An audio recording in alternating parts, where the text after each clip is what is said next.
I'm Josh Kelly, welterweight, currently 6-0 fighting for the Commonwealth title. Follow Sport Icons. Right, so Luther Clay versus Chris Kongo. This was the third fight of Fight Camp 4 on the Dillian Whyte versus Alexander Povetkin card at the Matchroom Garden. Now, this was for the welterweight WBO global title. Chris Kongo, of course, managed by Dillian Whyte.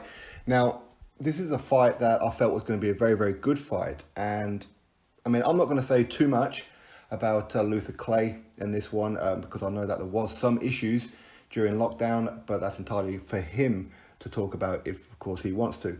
Now, this fight, it was purely a case of the size and the speed of Chris Kongo is what really, really made it difficult for Luther Clay, as far as what I could tell, where Chris Kongo, his conditioning was fantastic. I know that he'd never been past 6 rounds before, and this was a 10-round fight.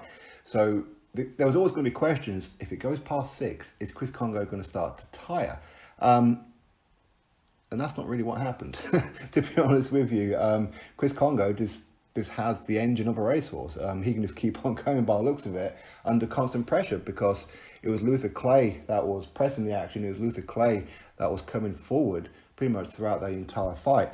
But the bigger, harder, more awkward shots were coming from Chris Kongo. In fact, round number 5, it was pretty horrible to watch. As many of you guys will know, Luther Clay is a very, very good friend of this channel. So, of course, I'm very gutted for him with the fact that in round number 5, he got caught with a big shot from Chris Kongo, and Luther was up against the ropes. He was bobbing and weaving, and I thought, oh dear, here we go. Chris Kongo is going to stop Luther Clay here in the 5th. But of course, watching the highlight replay during the interval, it didn't really look like Luther Clay may have been hurt that much because he could see the shots coming and he was moving out of the way. He was almost doing like a Mayweather-esque, but of course some punches were getting through as well. But it was the sheer size, the speed, the awkwardness of Chris Kongo. And again, let's not forget that Luther Clay, he only got into boxing from watching people do upload videos like me, for example, where his idea to get into boxing, into the gym, was actually from Hatman Strikes Back because, he would watch his videos. So his career is very, very short. Okay, so he doesn't have too much pro experience, and he doesn't have, he certainly doesn't have much amateur experience as well, especially compared to Chris Kongo at the amateurs. But either way, Luther Clay is tough. He's really, really tough. He took some massive, massive shots, and he got all the way to round number 9 before he got caught with what looked like a check left hook where Luther went down. And to be honest, I don't think it was really the shot that kept him down. It's just pure exhaustion.